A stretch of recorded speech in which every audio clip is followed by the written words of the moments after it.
ഛത്തീസ്ഗഡിൽ ക്രൈസ്തവ വിഭാഗത്തിന് നേരെ വീണ്ടും ബജരംഗ് ദൾ ആക്രമണം.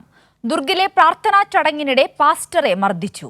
ബജരംഗ് ദൾ നേതാവ് ജ്യോതി ശർമ്മയുടെ നേതൃത്വത്തിൽ പോലീസ് നോക്കി നിൽക്കെയാണ് ആക്രമണമെന്നും ആരോപണം.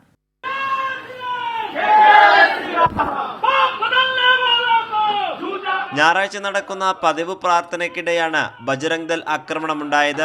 ദുർഗ് ജയിലിന് സമീപം 30 വർഷമായി പ്രവർത്തിച്ചു വരുന്ന ആരാധനാലയത്തിന് നേരെയാണ് ആക്രമണം. ആക്രമികൾ പാസ്റ്ററിനെ ഇരുമ്പുദണ്ട് കൊണ്ട് അടിച്ചു.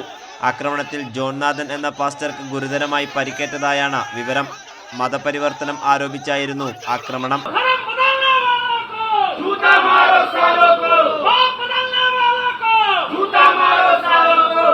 ബജരംഗ് ദൾ നേതാവ് ജ്യോതി ശർമ്മയുടെ നേതൃത്വത്തിൽ 100ഓളം വരുന്ന പ്രവർത്തകരാണ് ദേവാലയം ആക്രമിച്ചത്.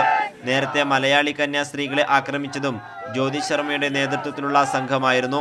സ്ഥലത്ത് പോലീസ് എത്തിയെങ്കിലും ഫലമുണ്ടായില്ല. സംഭവത്തിൽ കേസെടുക്കാൻ പോലീസ് തയ്യാറായില്ലെന്നും ആരോപണമുണ്ട്. കൈരളി ന്യൂസ്, ദില്ലി.